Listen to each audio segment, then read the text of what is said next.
Hey guys, it's Robert. So I got some requests to read some of the articles that I do, chiefly among them the Altcoin Author Weekly Newsletter that dives into blockchain, SaaS, finance, and private equity, that sort of thing. So I also, for people that are hearing impaired, my understanding is they would just have to copy and paste it and have it read off that way, which is... there's some programs that are better at that than others, but by and large, it's kind of a drag. So I figured that I, as the author, would just read it myself for people that want to take in an article while they're hitting golf balls, running, doing other activities, or driving. So here it is. The title is The 5 Reasons Why Visa's Foray into NFTs is a Watershed Moment for Blockchain by me, Robert Mallory. So Visa just spent $150,000 on a non-fungible token, or NFT, of a digital punk from the Cryptopunks collection from the Larva Labs studio. This is a watershed moment for a number of reasons. Visa is a monolith of a traditional financial institution finally kowtowing to a crypto project. That is big.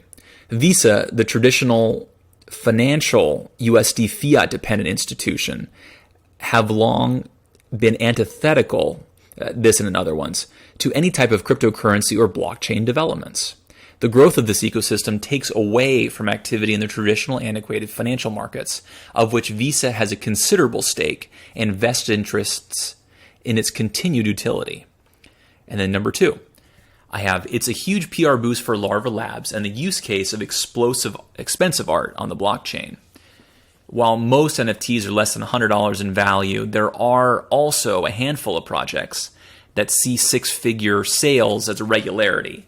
For some, you can't even buy the project's NFT without shelling out the cost of the down payment on a house, or really the whole house itself. And in this visual, it shows that one of them sold for 2,500 Ethereum, which not too long ago was 7.58 million. And then other ones are well into the 7 figures, at least for the top 5. Oh, it looks like actually the top 10. Many would have scoffed at well-heeled rational investors dipping heavily into their pockets to include this digital art into the alternative asset segment of their portfolio. That it really is true. It creates further visibility for the important work of Larva Labs, doing it to build out this nascent industry of digital art, long ridiculed as having no meaningful value beyond that which a corporation will throw in the artist's direction to fashion something together. The narrative forever, and continues to be, is that art is seemingly devoid of value without having been hand-painted with oils or pastels and signed by the artists themselves in a one-of-one or as part of a limited series. We're talking about art that can be resold at auction with real collectability value. Do not buy art on a cruise ship or anything other than authorized or signed by the artists themselves, and be exceptionally careful when it's authorized by the estate of the artist. These works largely have no value. 3, OpenSea has been crowned king of the NFT platforms. As the home of Cryptopunks, this represents an important feat for OpenSea, which has been an absolute behemoth in the space, with an avalanche of activity and the de facto home for NFTs. And there's a visual on here that shows the volume is over 1 billion, which is many multiples of what it was even at the beginning of the year, and hugely different than last year when it was a blip on the radar relative to other areas that were getting a lot of traction, like decentralized finance, which I believe now has $80 billion staked in various projects. The secret sauce with OpenSea was their willingness to let everyone with a Web 3.0 wallet like MetaMask on the platform. Other platforms were curating for the most sellable artists and hoped to market them on their own, but in the process, they left out 99% of artists who felt spurned, and these artists brought their fans to OpenSea to see their exhibited works. Further, the willingness of OpenSea to start integrated blockchains other than Ethereum like Polygon represents a demonstrated willingness to be nimble in terms of alternative blockchain architectures. Many in the ecosystem are Ethereum maximalists and prefer to absorb the high gas fees associated with doing this presently. Hugely congested network as opposed to entertaining bringing NFTs to other blockchains like XDAI, Polygon, Binance Smart Chain, or any number of different smart contract capable blockchains, which is ones that largely use Solidity. It introduces, a level of seriousness to the NFT discussion.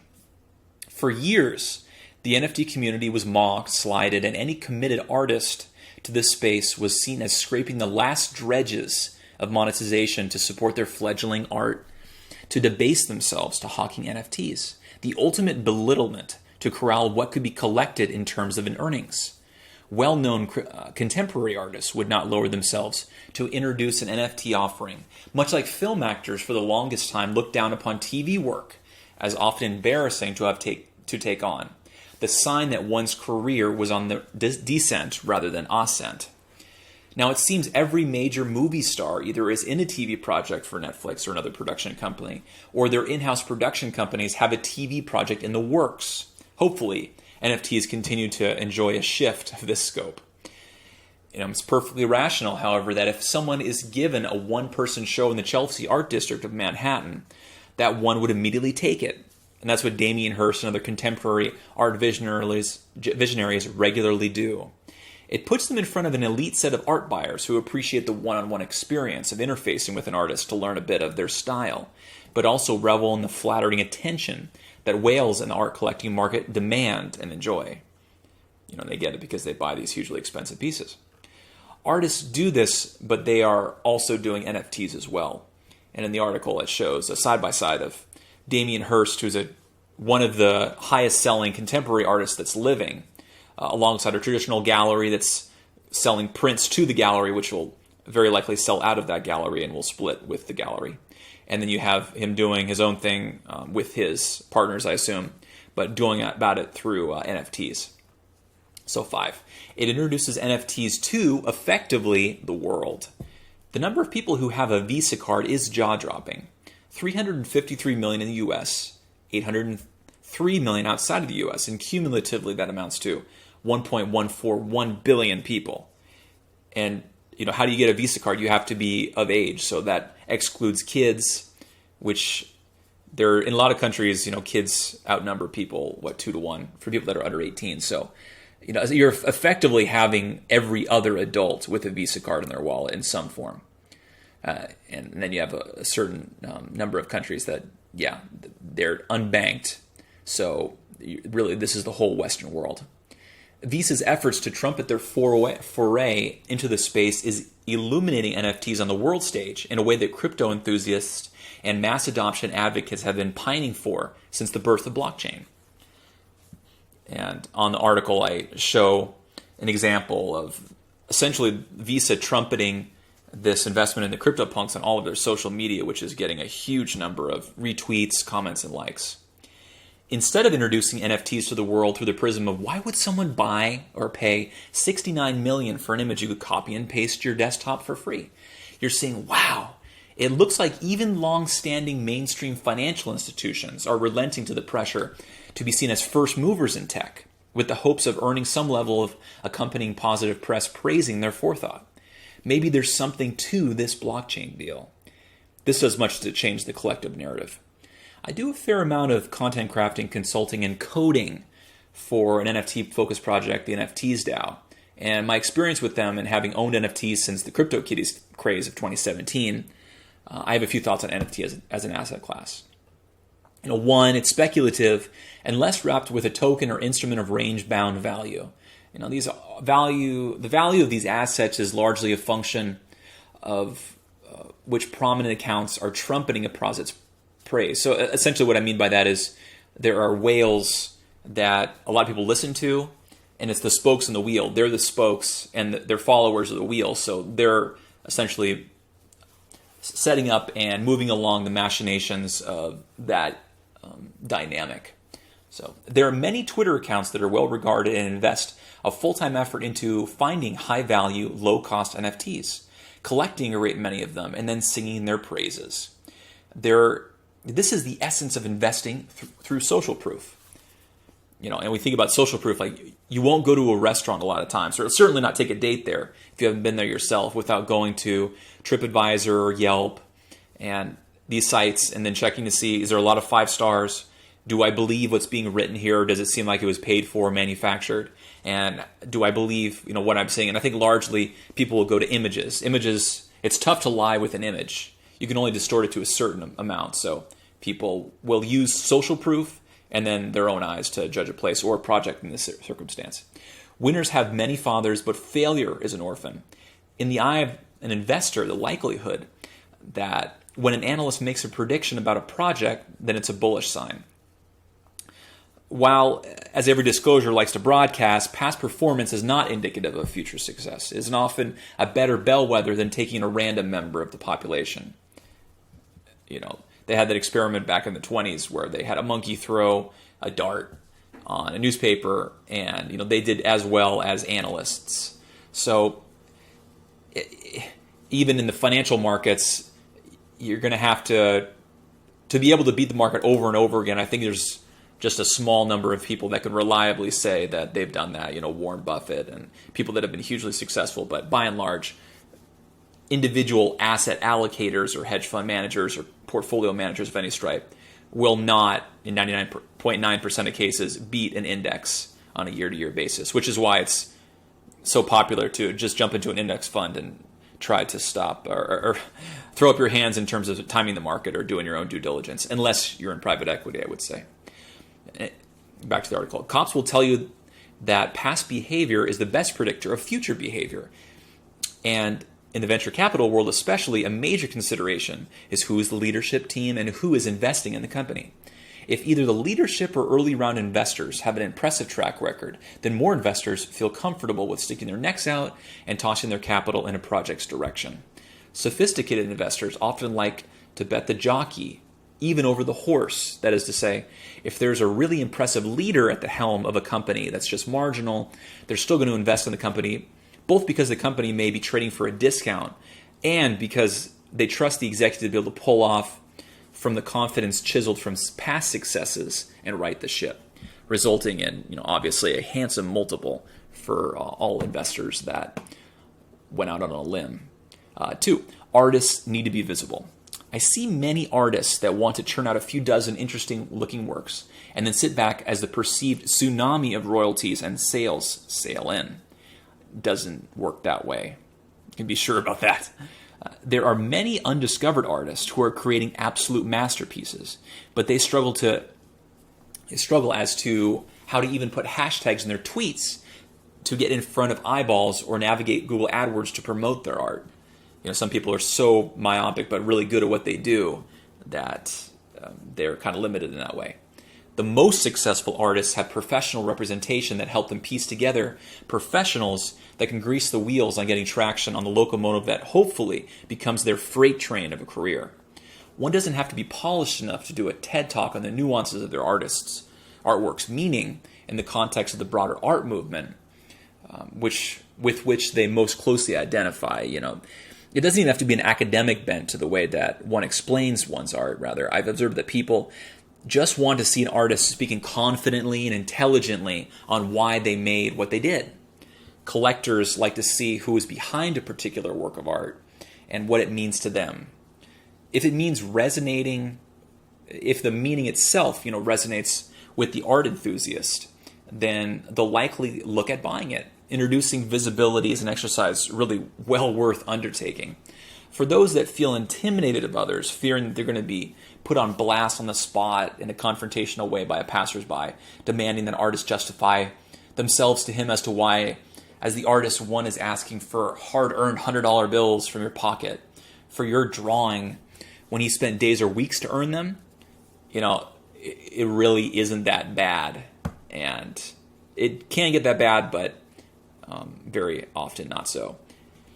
I enjoy attending the Laguna Beach, California annual pageant of the Masters Festival, where costumed actors recreate famous works of art in the evening, and artists line the streets showing off their paintings and engage with passersby about their work during the day. The works are often so expensive that it'll blow through any credit card's upper limits, so artists facilitate purchase orders for invoice payments through a nearby partner gallery. In all of my times going, I've heard a few gasps when bending over to look at the army of zeros that follow a beginning number on the painting piece, or tourists saying within earshot of the artist, well, that's more than our house. But I would say that art is largely a business of pleasantries compared to most professions. So the intimidation that many artists I speak with is, as I tell them, misplaced, thankfully. You'll have a person triggered as to why this part of culture is so valued while their situation in life makes them feel less valued. But I also often tell people that look forward to these confrontational situations, because the aftermath is that you will have experienced the worst of having to interface with the public in a professional capacity. Number 3, an NFT business is a viable business. Many NFT projects have royalty fees of 5 to 10% on every sale.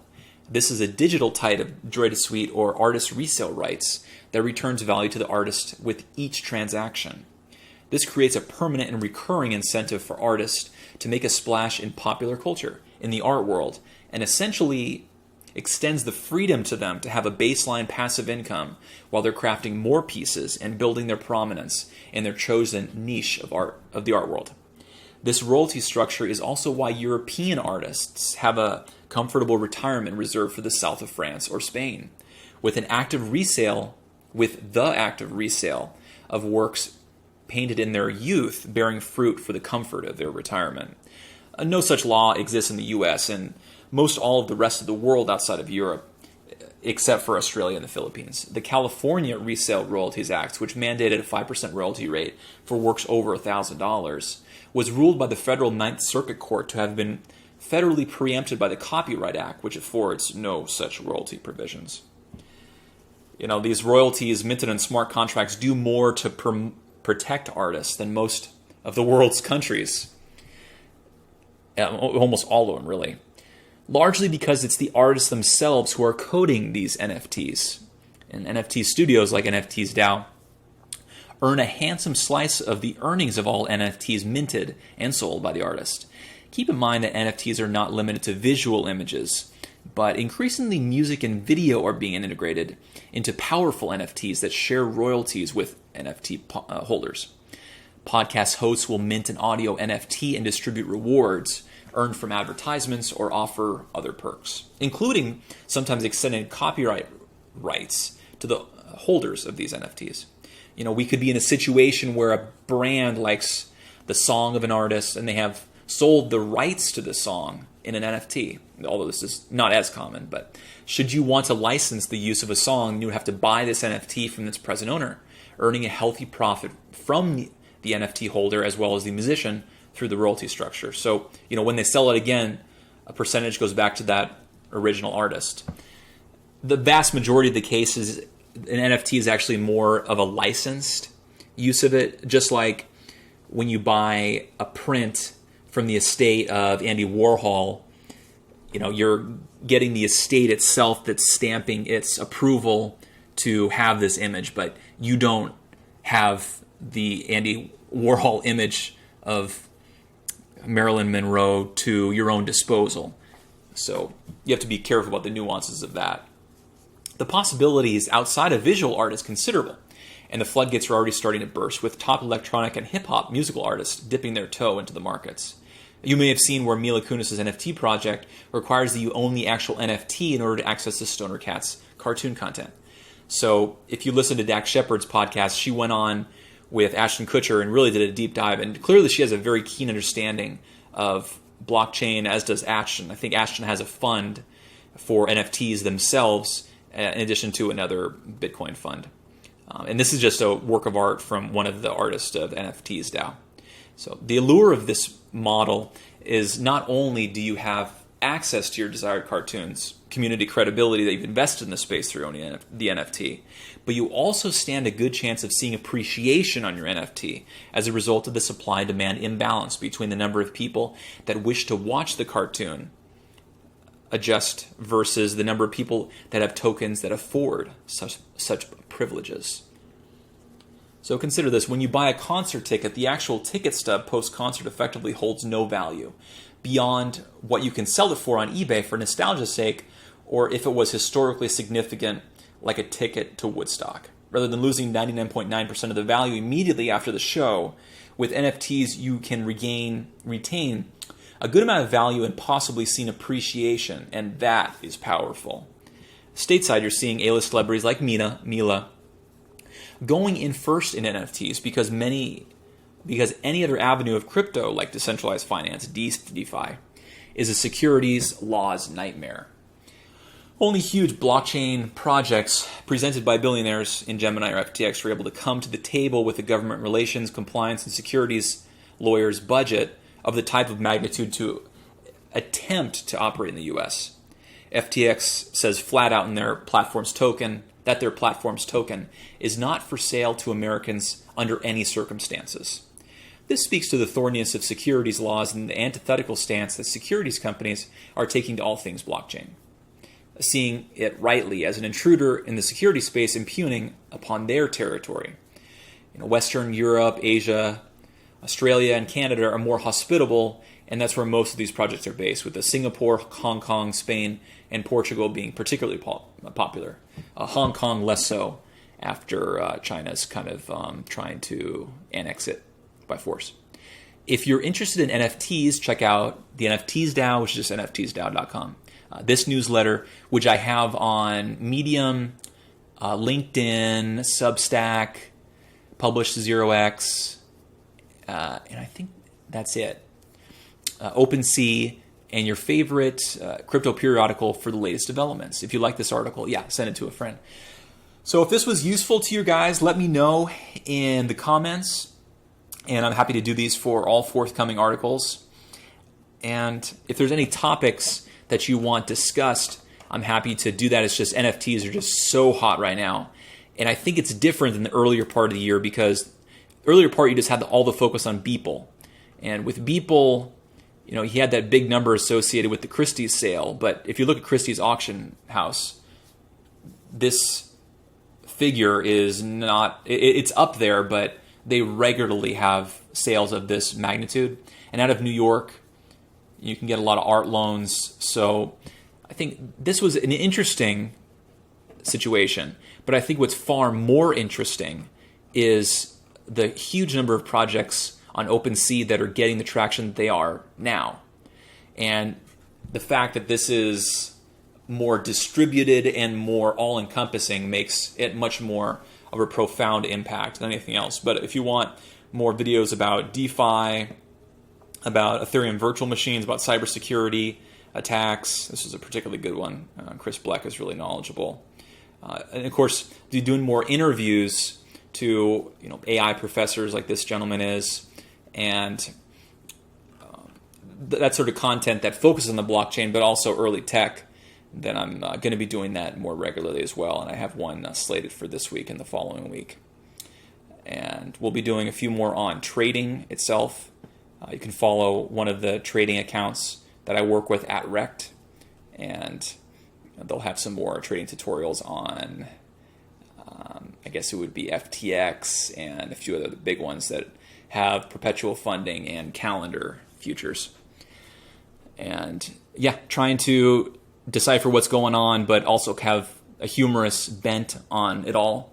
You can see from a lot of these thumbnails that I don't try to take myself too seriously, and these are kind of fun. And I'm really trying to encourage people, especially in this video where I talk a little about the blockchain certificate that I teach, that pivoting people into the space and computer science as an overall goal is, I think, the end goal of what I do, and just keeping people interested in the process.